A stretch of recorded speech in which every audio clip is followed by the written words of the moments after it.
अस्सलामुअलैकुम viewers, AQ मील की kitchen में आपको खुशामदीद करती हूँ एक दफ़ा फिर एक नई रेसिपी के साथ। आज जो रेसिपी मैं आपके साथ शेयर कर रही हूँ वो है हमारे यहाँ इस सीज़न में सर्दी में बहुत पसंद किया जाता है सरसों का साग और मकई की रोटी, जो काफ़ी लोगों के लिए बड़ा मुश्किल सा मरहला होता है कि इसको कैसे प्रिपेयर किया जाए और बहुत इसके लिए एहतमाम किया जाता है। तो आज मैं आपको बहुत ही ईज़ीएस्ट वे में सिखाऊँगी और मिनटों में तैयार हो जाएगी और बहुत मज़े की होगी, ये मेरी गारंटी है। और नहीं तो अगर आपको कोई शक हो तो आप बना के देखिएगा, तो आपको खुद आइडिया हो जाएगा कि कितनी मज़ेदार ये सब्ज़ी बनती है हमारी। अच्छा, सरसों के साग के लिए देखिए मेरे पास बहुत सारे क्वांटिटी में था, तो लेकिन ज़ाहिर है मुझे वीडियो में शो कराना है, तो मैंने इसलिए इसके इस तरीके से तोड़ के इनको अच्छे से हमेशा मैं पहले धो लेती हूँ पत्तों को, कोई भी पत्तों वाली सब्ज़ी बन रही होती है। और उसके अलावा उसके बाद मैं इसकी कटिंग करती हूँ। तो चूँकि सरसों का साग हो गया या कुछ इस तरह के साग होते हैं, जैसे कभी हम पालक की कोई ऐसी रेसिपी बना रहे होते हैं, तो वो उसमें हम बॉयल कर रहे होते हैं। तो तब भी जब हम कटिंग करके इसकी बारीक बॉयल करते हैं, तो उसमें क्या होता है कि जो ये इस तरह की जो डंडियाँ होती हैं, ये पिसने के बाद धागे-धागे से बन जाते हैं, तो वो चीज़ इसमें नहीं बनती है। तो मैंने ये सिर्फ़ आपको दिखाने के लिए रखी है। तकरीबन 1 किलो सरसों का साग जाएगा मेरे पास और आधा किलो बथुए का साग जाएगा। बथुए का साग भी मैंने आपकी वजह से ही रखा है, ताकि मैं आपको दिखा सकूँ कि ये किस तरीके का होता है। देखिए, ये इस तरीके से होता है, ये भी मैंने देखिए वॉश किया हुआ है। हमेशा मैं पत्तों की सब्ज़ी को वॉश करके और फिर कटिंग करती हूँ, ताकि उसकी जो ताकत है या उसकी जो इफ़ादियत है वो ज़ाया ना हो सके। ये देखिए, इसके पत्ते इस तरीके से होते हैं। बथुआ बहुत फ़ायदेमंद है साग। ये चने की दाल के साथ भी बहुत मज़े का बनता है, कीमे के साथ बहुत मज़े का बनता है। लेकिन आज हम इसको सरसों के साग में इसलिए यूज़ कर रहे होते हैं, पालक या कोई भी एक्स्ट्रा चीज़ सरसों के अलावा इसमें लोच आता है एक तरीके का ना, जब पकने के बाद। तो ये आपने देख लिया कि इसको मैं बारीक कटिंग करके और इसको भी बारीक कटिंग करके बॉईल करके और फिर आपको दिखाती हूँ कि इसको हम किस तरीके से प्रिपेयर करेंगे। इंग्रेडिएंट्स अब आप इसको मैं रखती हूँ साइड में और इंग्रेडिएंट्स आप नोट कर लीजिए इसके। अच्छा व्यूअर्स, देखिए अब इसके लिए जो मुझे स्पाइसेस चाहिए वो ये है मेरे पास तकरीबन चॉप हुआ हुआ 3 टमाटर है। टमाटर ऑप्शनल है, आप चाहें तो डालें। हमारे यहाँ चूँकि पसंद किए जाते हैं तो इस वजह से मैं ये डाल रही हूँ। 3 टमाटर हैं दरमियाने साइज़ के, ये आप चॉप कर लीजिए अच्छे से। अच्छा, ये है मकई का आटा। अमूमन पीली मकई का आटा मिलता है, लेकिन मैं कश्मीर से ख़ास तौर पे मँगवाती हूँ। ये सफ़ेद मकई, मुझे ये बहुत पसंद है और इसकी रोटी भी बहुत अच्छी बनती है, वो भी मैं अभी आपसे रेसिपी शेयर करूँगी। अच्छा, ये है घी, असली घी ले लीजिए आप, इसमें अच्छा लगता है, मक्खन अच्छा लगता है और चाहें तो आप फिर किसी भी तेल में भी बना सकते हैं, लेकिन ये इसमें फ्लेवर इसका बहुत अच्छा आता है मक्खन या असली घी से। तो ये आप ले लीजिए 1 कप, हाफ़ कप है चॉप हरी मिर्चें, इसमें लाल मिर्चों से ज़्यादा हरी मिर्च की तेज़ी अच्छी लगती है। तो ये हरी मिर्च जो है वो इसमें जो इसका फ्लेवर है उसको एनहांस कर देती है। प्याज़ चॉप हुई हुई है हाफ़ कप, अदरक चॉप हुई हुई है 1/4 कप, लहसुन चॉप हुआ हुआ है 1/4 कप, सॉल्ट आप अपने हिसाब से कम ज़्यादा कर सकते हैं, मैंने 1 एंड हाफ़ टीस्पून लिया है, इतने रेशो के हिसाब से। अच्छा, जब ये हम इसको बघार देंगे, तड़का लगाएँगे इसका तड़का, तो ये 6 से 7 लाल मिर्चें साबुत इसी तरह से जाएँगी। बस इसमें लाल मिर्च का और कोई इज़ाफ़ा नहीं होता। अब मैं आपको दिखाती हूँ कि इसको हमें किस तरह से कटिंग करके और एक साथ प्रिपेयर करना है और कितनी ईज़ी ये तो रेसिपी आपकी बन जाएगी। अच्छा व्यूअर्स, देखिए इस तरह से ये एक स्टीमर, मैं आपको हमेशा बताती हूँ कि स्टीमर हम रख लेते हैं इस तरह से। और मैं जो है वो चीज़ों को बॉईल करने से ज़्यादा स्टीम पे बिलीव करती हूँ कि स्टीम करें आप चीज़ें तो उसका फ्लेवर भी अच्छा रहता है और उसकी जो फ़ादियत या उसकी जो ताकत है वो बरकरार रहती है। ये मैंने सरसों का साग बारीक चॉप करके और इसको मैंने स्टीमर में रख दिया और ये बथुए का साग है, ठीक है, जो मैंने आपको दिखाया, ये भी मैंने अच्छे से चॉप कर लिया। बस इसको मैं 5 से 10 मिनट के लिए सिर्फ स्टीम करूँगी कि ये हल्का सा सॉफ्ट हो जाए और उसके बाद मैं आपको दिखाती हूँ कि इसमें मुझे मज़ीद आगे फ़र्दर क्या प्रोसीजर करना है।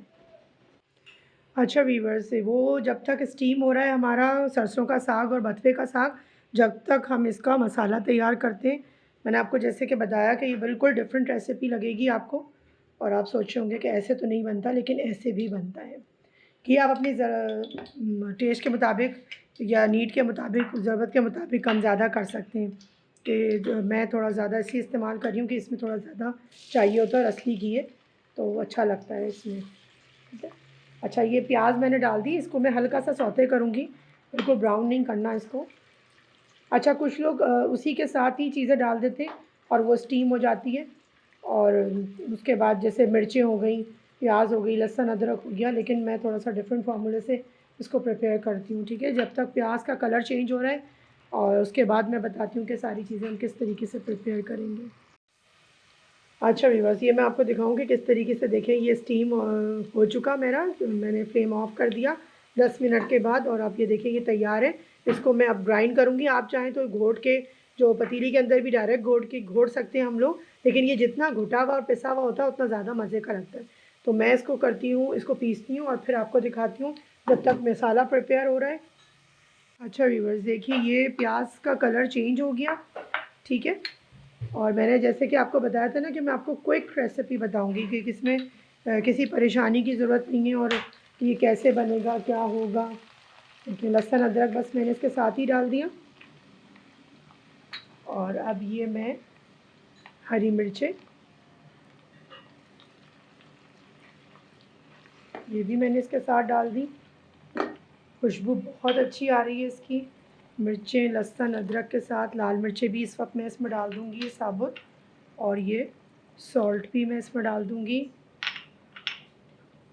आपको मैंने दिखाया कि वो जो हमारा पालक है वो बॉइल्ड हो चुका, मतलब स्टीम हो चुका। वो किसी के पास स्टीमर ना हो तो कोई इशू नहीं है, आप इसको ब्लांच करें, पानी पतीली में गरम करें और उसके बाद 5 मिनट उसको 2 मिनट दें, डालें, उबालें और निकाल लें, ठीक है। अब ये मैं टमाटर इसमें डाल दूँगी, ठीक है।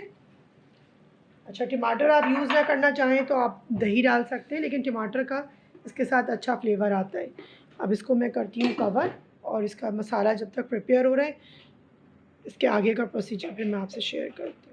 अच्छा व्यूअर्स, देखिए मसाला जो है वो पकते हुए तकरीबन 15 मिनट हो चुके हैं, और ये देखें टमाटरों को मैंने बिल्कुल टच नहीं किया था। उससे होता ये है कि टमाटर अच्छे से फिर घुल जाते हैं। वो बार बार हम जब चलाते रहते हैं ना चम्मच, तो टमाटर कभी कभी सख्त हो जाते हैं और अकड़ से आते हैं और फिर वो घुलते नहीं हैं, ठीक है। बस ये मसाला हमारा देखें रेडी है, ठीक है। पानी वानी मैंने इसमें कुछ नहीं डाला था, टमाटर का अपना पानी था।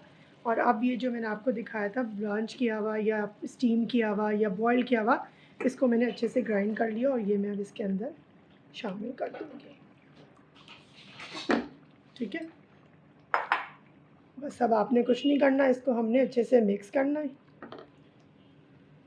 और इसका कलर देखें आप, ये स्टीम की वजह से या ब्लांच की वजह से इसका कलर कितना अच्छा आता है, और ये फ़ाइन टेक्सचर इसका होता है पीसने के बाद। आप चाहें तो भी पतीली के अंदर जो वो घोटा लगाते हैं, घोटने वाला जो होता है लकड़ी का या प्लास्टिक का, उससे भी आप ये रेडी कर सकते हैं, ठीक है। इसमें और कोई कलर इसलिए शामिल नहीं करते हल्दी मिर्चें कि इसका अपना बड़ा अच्छा सा एक सरसों का कलर आता है। बस अब इसको मैं कवर करके 1 से 2 मिनट के लिए ढकूँगी, लेकिन उससे पहले जो मैंने आपको ये बताया था मकई का आटा, उसमें हाफ़ कप मैं इसमें ज़्यादा आ गया थोड़ा सा, बस ये इस टाइम पे मैं ये हाफ़ कप तकरीबन इसमें मैं यूज़ करूँगी। इससे क्या होता है, एक तो फ्लेवर बहुत अच्छा हो जाता है और इसका टेक्सचर बहुत अच्छा आता है। ये देखिए, अब येलो मकई का अगर आपके पास है तो आप येलो मकई यूज़ करिएगा, इससे सेम चीज़ होगी। लेकिन मैंने बताया चूँकि वाइट मकई एक सीज़न में ख़ास टाइम के लिए आती है और मुझे अच्छी लगती है, तो मैं इसलिए इसको मंगवा के रखती हूँ। अभी आपने ये देखा ना, इसका ऑयल सारा चला गया, लेकिन अब ये हल्की आँच के ऊपर 5 मिनट जो है वो पकेगा तो इसका सारा ऑयल वापस आ जाएगा, और फिर मैं आपको इसको प्रेजेंट करके दिखाती हूँ। तकरीबन ये डिश तैयार है। जी व्यूअर्स, देखिए ये सरसों का साग प्रिपेयर हो चुका और कितना ज़बरदस्त इसका टेक्सचर आया है। और ये जो प्रेजेंटेशन मैंने ऐसी करी है, अगर आप इसको कुछ भी ना करें और ऐसे ही आप इसको सर्व करें तब भी ये बहुत अच्छी लगती है। मैं इसके साथ आपको मकई की वाइट रोटी बनाना सिखाऊंगी, लेकिन चूंकि अभी वीडियो बहुत लंबी हो जाती है इसलिए मैं इसको नान के साथ ये मैंने स्पेशली बनवाती हूँ काले तिल लगवा के। उसके साथ मैं इसको सर्व कर रही हूँ। आप जो है वो इसको मकई की रोटी के साथ, बाजरे की रोटी के साथ, दोनों में सिखाऊंगी अलग अलग आपको।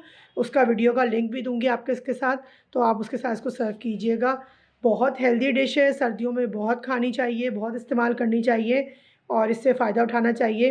फ्रेशली जब आ रहा होता है तो इसको हमें बहुत यूज़ करना चाहिए। ये हेल्थ के लिए बहुत बेनिफिशियल होती है। जैसे सरसों का तेल या मस्टर्ड सीड्स या मस्टर्ड ऑयल हमारे लिए फ़ायदेमंद है, इसी तरह ये मस्टर्ड का जो हमारा सरसों का साग है ये भी बहुत इम्पॉर्टेंट होता है। मिलती हूँ आपसे फिर किसी नई रेसिपी में, किसी नए इंग्रीडिएंट को लेके, किसी नई हर्ब के साथ। अपना और अपने अतराफ़ के लोगों का बहुत ख़्याल रखें, खुश रहें, खुश रहने दें और खुश रखने की भी कोशिश करें, अच्छा-अच्छा खिला के, पका के। और हमेशा की तरह से यही कहूँगी कि ईट हेल्दी, फील हेल्दी।